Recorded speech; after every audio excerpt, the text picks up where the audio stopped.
kibal. Lutuin lang natin sa luya. Luya lang, dade. Luya. Pero bago lahat ay hugasan muna natin at marumi.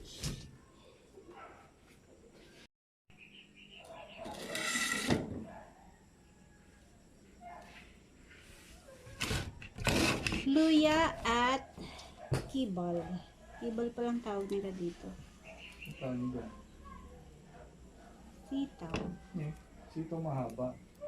Oh. Ano ang sitaw? Maliit yung dinagapang yan. Pero ito ay 45 days. 45 days. Manok yun. Hindi 45. Yan, yung Pag may ito ay puno yan. tinanim mo 45 days, aani ka na. Basta may puno yun yan. Oo Basta nga. may puno ko yan. 45 days lang ire. Ito ay kay aani na.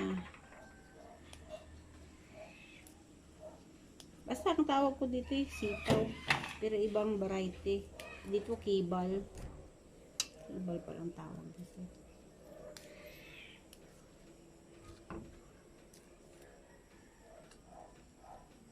Mas malasa ito kaysa yung mahaba. Ayan. Gagawin ko muna siya.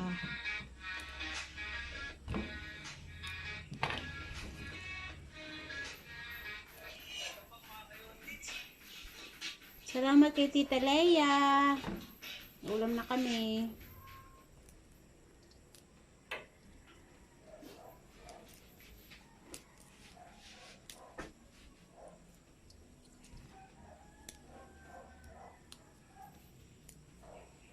Kahit hindi na mag-rice, pwede na din.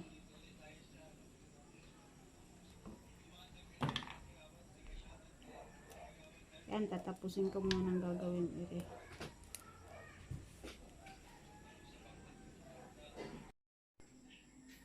Ayan, ito na po yung kibal na ginawa ko. Inalisan ko na po siya ng sa dulo. Ayan, tapos binulutan ko na rin ng luya. Mamaya lulutuin ko po ito bago kami kumain.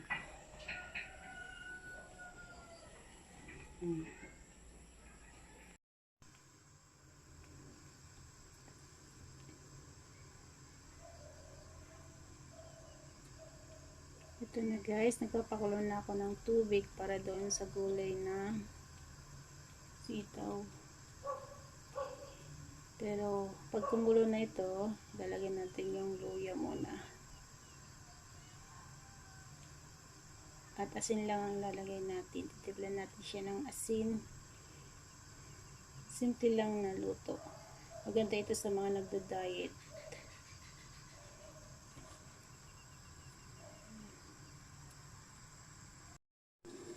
Ayan guys, nakulo na siya. Ayan, hagawin muna natin yung luya. Luya.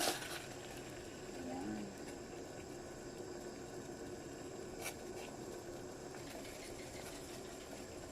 Asin. Ayan.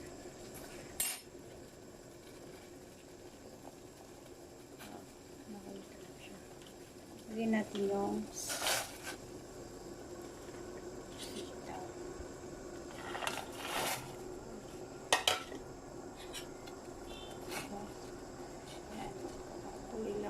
palalambutin at siya, hindi siya magluto. Takpan din natin siya. Ayan natin siya kumulo. Ayan po guys, malapit nang maluto. Ayan, naamoy ko na ang bango niya. Ayan. Diba? Salamat sa nagbigay sa amin ng sitaw. Ayan. Grabe. Ayan.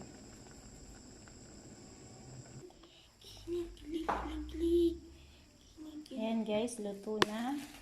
At kain tayo. Kakain ka nito?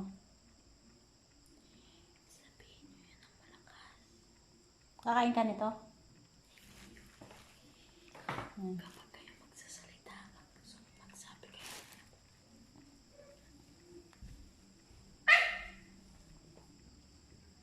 May ibon dito.